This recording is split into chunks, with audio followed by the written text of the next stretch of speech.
Bueno, la otra cosa que habría que remarcar es que tanto Foucault como Luhmann, digamos, piensan el poder desde un lugar ubicado a una distancia enorme, ¿no?, de las propuestas que tendrían las filosofías de la conciencia para analizar el fenómeno del poder, que esto es algo que ya hemos venido trabajando, ¿no?, en las clases de presentación.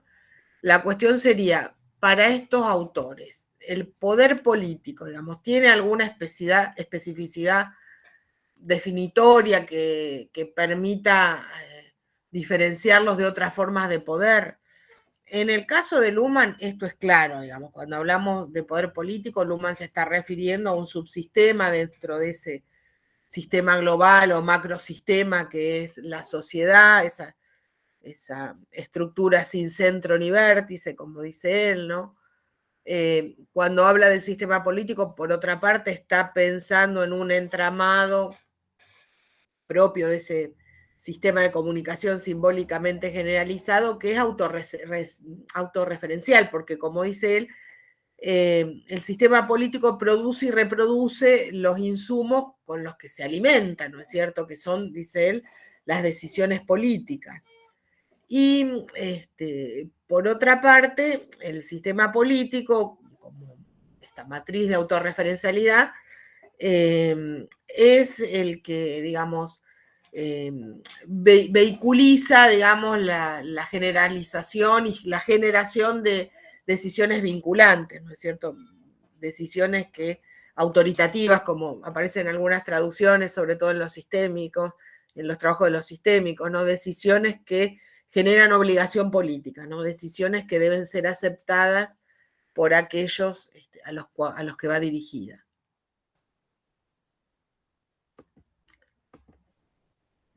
En el caso de Foucault es más compleja la cosa.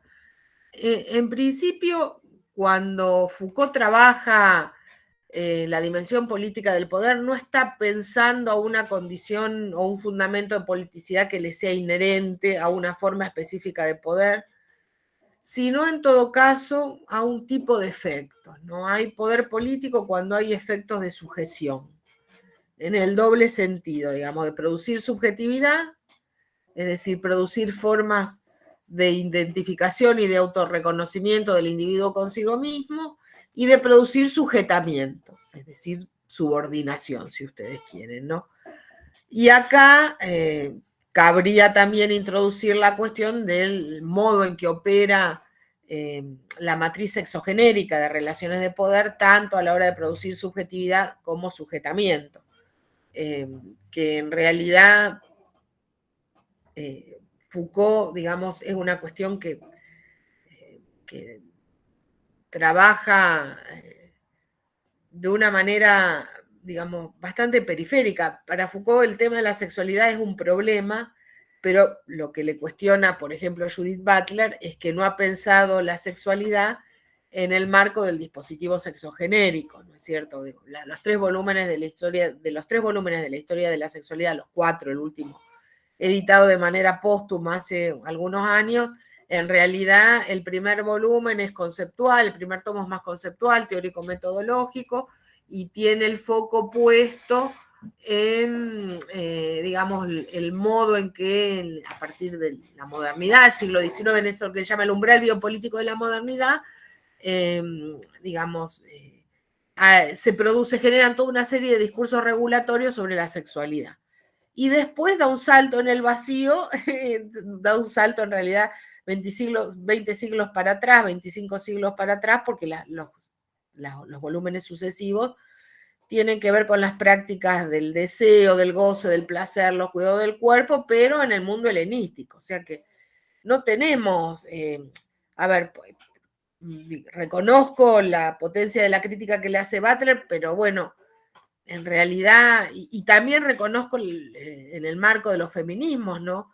Lo que se suele plantear, no puede decir que no lo tiene a la vista, porque para ese momento ya había un montón de planteos teóricos y había, digamos, muchas intervenciones en la sucesiva oleada del feminismo que estaban disponibles para el análisis, pero bueno, lo cierto es que Eso no aparece. Sin embargo, yo creo, ¿no?, que esta idea de pensar el poder no a partir de una dimensión inherente o sustantiva de politicidad, sino el poder político a partir de estos efectos de subjetividad y subjetivación, son como un marco de referencia más amplia que acoge la pregunta esta sobre el modo en que opera la matriz exogenérica en relación a la producción de subjetividad y sujetamiento, aunque el propio Foucault no lo haya hecho. Digo, nos da herramientas para que nosotros sí lo hagamos, ¿no?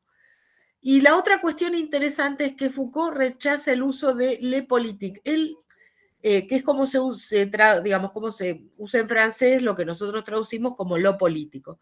Él no dice en neutro, Foucault dice en masculino, porque en realidad el neutro y el masculino en francés coinciden. Lo que él dice claramente, yo no estoy de acuerdo con el uso que se hace en masculino de le politique como si fuera una instancia, digamos, que se encuentra más allá de la práctica concreta, que opera en el orden de los fundamentos. Yo lo que, digamos, intento reconstruir son, digamos, las prácticas concretas a partir de la cual la política se ejerce y produce efectos, ¿no? Podríamos decir efectos de subjetividad y efectos de sujetamiento, si quieren, ¿no? Y en este punto lo que es interesante y al mismo tiempo ha sido objeto de críticas, él dice, bueno, dado que nada es suficientemente fijo, nada está cristalizado de una vez y para siempre, dado que no hay coordenadas, originarias que definan qué es lo político, digamos, puede ser algo que va mutando con el tiempo, que entra y sale, digamos, ¿con qué rellenamos el concepto de político o el adjetivo de político para aludir a determinadas prácticas, ya sean discursivas o extradiscursivas? Bueno, esto va a variar con las situaciones, con los contextos, con la orientación estratégica de los dispositivos. Habrá momentos en que, no sé, pongámosle, el ejemplo que siempre uso es este, hubo momentos en el cual rellenar en el casillero de los DNI con varón o mujer, en la opción binaria, no, digamos, no aparecía como algo visiblemente político, al menos de manera generalizada, y hubo otros momentos a partir de los cuales efectivamente esto se convierte en una cuestión política, y por eso, por ejemplo, hemos dado la discusión en torno a la ley de identidad de género, ¿no? Porque efectivamente esta forma clasificatoria sobre el, digamos, binarismo heterosexual mostró toda la potencia política que, digamos, de la que había sido capaz durante siglos, se hizo visible y bueno, y esto se convierte entonces en objeto de una lucha política. Pero bueno, no hay, digamos, en ese punto, diría Foucault, no hay nada intrínsecamente político, ¿no? Esto, como les decía, ha dado lugar a observaciones, comentarios críticos, con esta, digamos, perspectiva que les planteaba al principio de la clase. Bueno, al final, si todo puede ser político, nada específicamente lo es, y esto también es un problema en términos conceptuales, pero bueno, lo dejamos ahí abierto para seguir discutiendo en las clases sucesivas. Y la otra cuestión que me parece importante retomar en relación a lo que venimos diciendo, no tanto esto sobre la panpoliticidad como lo que decíamos antes, ¿no? Bueno, ninguno de estos dos autores, ni Foucault ni Luhmann, piensan el poder a partir de los aportes de una filosofía de la conciencia. Hay algunas preguntas que nos empiezan a martillar en la cabeza, ¿no? ¿Qué hacemos con el problema de la agencia? ¿Con qué herramientas conceptuales iluminamos el problema de la agencia, ¿no? Si pensamos el poder como esta gran trama compleja, esta matriz tensional que analizamos en términos formales, independientemente de quienes lo ejercen, bueno, ¿cuál es el margen que dejamos para la agencia humana, para pensar la lucha, la resistencia, la transformación? Lo que decíamos antes, ¿cómo analizamos los liderazgos?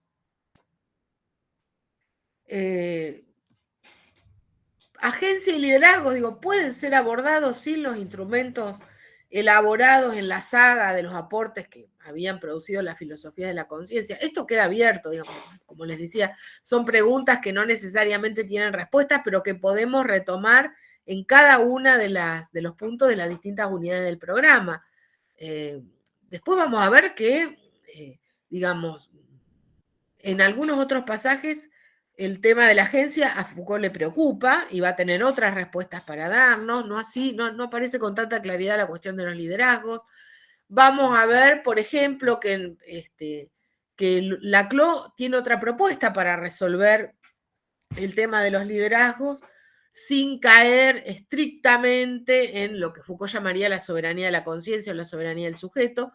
Estas son preguntas que me parece que abren un camino muy fértil para la reflexión, que bueno, en que digamos recurrentemente iremos retomando en distintos momentos del programa, en distintos pasajes del programa. En relación a esto último que decíamos, a esta conceptualización general de la que partíamos para analizar el problema de la agencia, ¿no? Esta identificación del poder como un campo tensional, bueno, cómo pensamos en términos conceptuales poder, política, conflicto, ¿no? Poder es efectivamente, como decíamos, ese campo tensional de relaciones de fuerzas, y entonces, digo, política es una forma singular, es un segmento de ese campo amplio del poder. ¿Qué es lo que permitiría el recorte? ¿Cuál es la frontera que nos permitiría decir dentro del campo amplio y complejo del poder, esta parcela corresponde a la política? En realidad, yo creo que la relación política y conflicto es uno de los indicadores, digamos, uno de los mojones para señalar el territorio de la política. Yo creo que la política es esa forma de poder en cuya dinámica la cuestión del conflicto es ineliminable. Política y conflicto son, y eso no niega el consenso. Digo, no es pensar que todo es pura confrontación, ¿no es cierto? Pero digo, si hay un elemento que podría, digamos, otorgarle cierta marca de identidad a la política, me parece que es este vínculo con el conflicto, es esa forma de poder cuya dinámica antagónica se define en torno a la presencia ineliminable del conflicto. De hecho, Rancière dice que el conflicto es la materia misma de la política, ¿no? Y acá Sebastián dice pensarlo como un componente ético transversal, ¿no?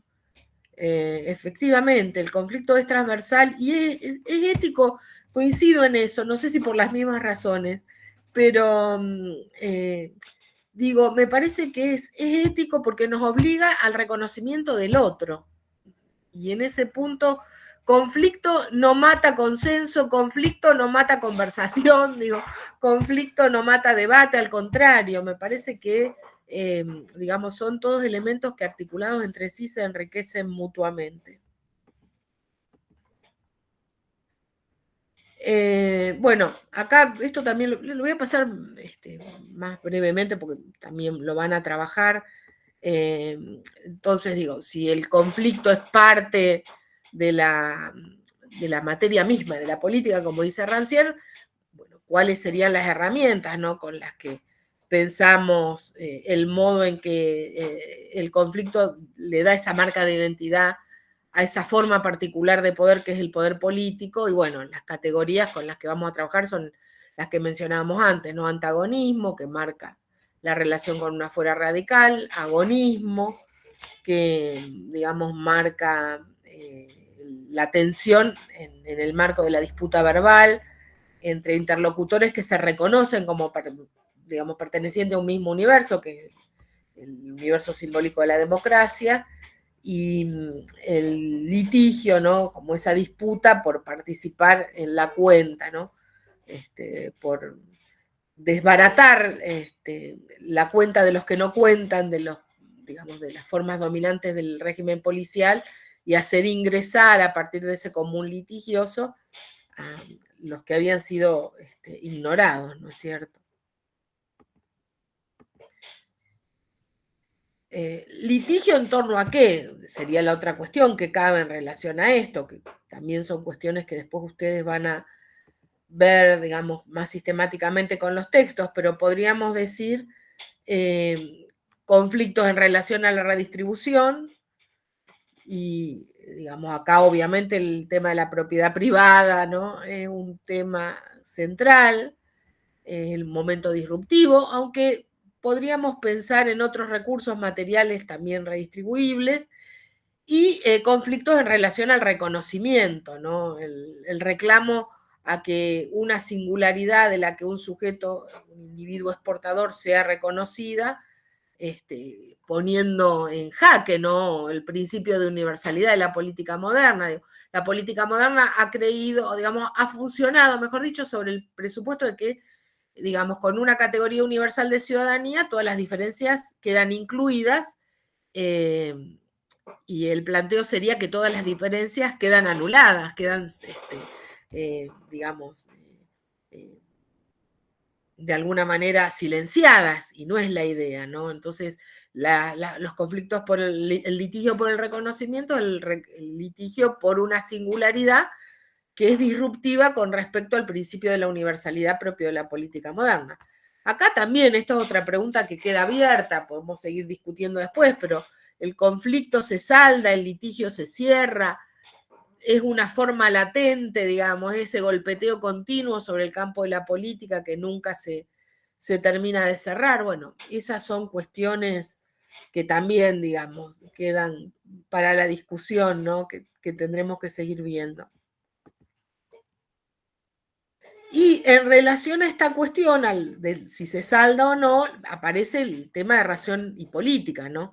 Porque, bueno, hay toda una vertiente que ustedes ya empezaron a ver en Teoría Política 2, podríamos decir que tiene su representante más emblemático en la figura de Habermas, que supone que hay cierta, digamos, cierta lógica racional, en su caso comunicativa, que de alguna manera desactiva el conflicto, ¿no?, o es superadora del conflicto. Entonces, la cuestión es esta, digamos, la pregunta por si el conflicto se salda, si el litigio se cierra de alguna manera, nos reconduce necesariamente al vínculo entre razón y política. En realidad, Rancière va a decir que no.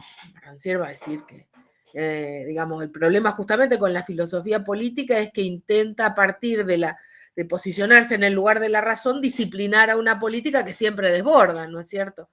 Pero bueno, es cierto que esa ha sido la pregunta recurrente, ¿no?, en la tradición política occidental. Es la razón lo que le pone límites al poder. Acá, digamos, nosotros tenemos respuestas distintas, ¿no? Por ejemplo, ¿se acuerdan en el texto de Escabino? Escabino que dice, bueno, el tema es que hay, digamos, algo del orden del saber que le pone límites al poder, o en realidad, dice él, hay que invertir el argumento. No es porque el filósofo amara la sabiduría, que se proponía como el mejor gobernante, dice, sino porque amaba el poder, que se proponía como el más sabio. Y Foucault...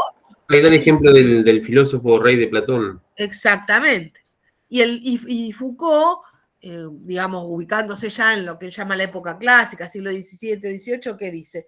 En realidad dice, existe una cuestión tradicional que es, creo, la de la filosofía política, y que podríamos formular así: ¿cómo puede el discurso de verdad, o simplemente la filosofía entendida como discurso por excelencia de la verdad, fijar los límites de derecho del poder? Esa es la cuestión tradicional. Ahora bien, lo que yo querría plantear es otra cosa. Es una cuestión que está por debajo, una cuestión muy fáctica en comparación con la tradicional noble y filosófica pregunta. Esto obviamente es una ironía. Dice, mi problema sería en cierto modo el siguiente: ¿cuáles son las reglas de derecho que las relaciones de poder ponen en acción para producir discursos de verdad?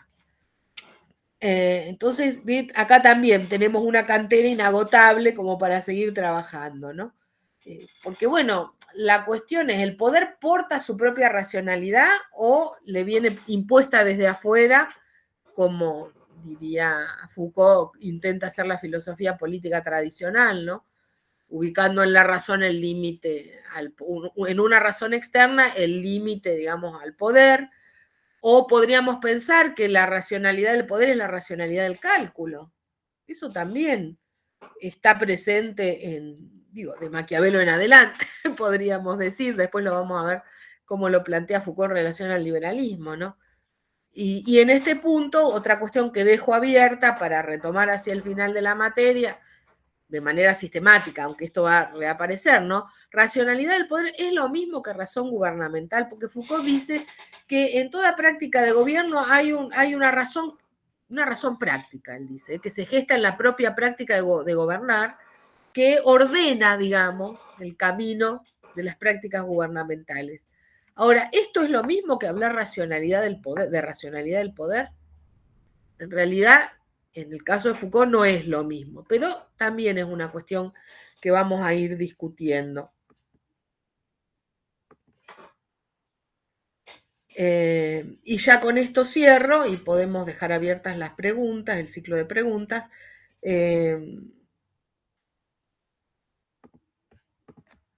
Entonces, ¿qué respuestas podemos encontrar, ¿no? A esta cuestión sobre razón y política, esta idea de si hay una racionalidad y política?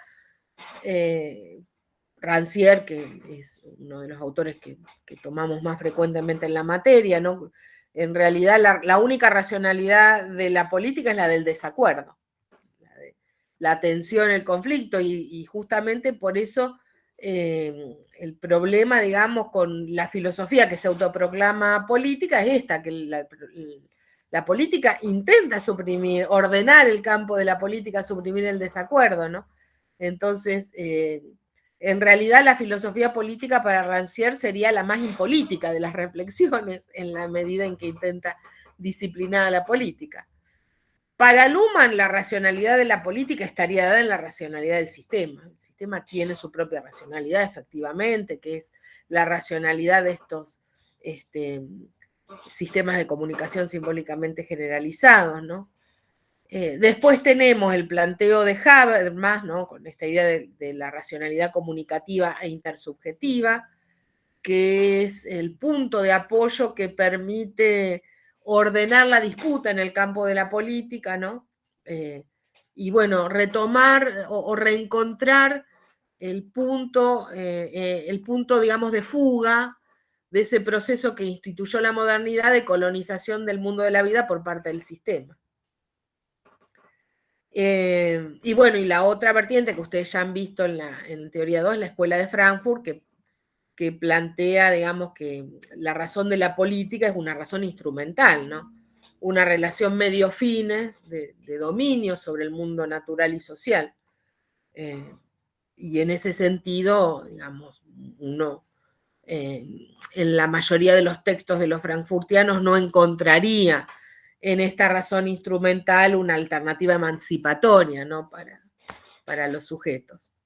Bueno, esto era todo. Podemos dejar de grabar y hacemos el ciclo de preguntas. Si alguno, digamos, la gente de Paraná que se tiene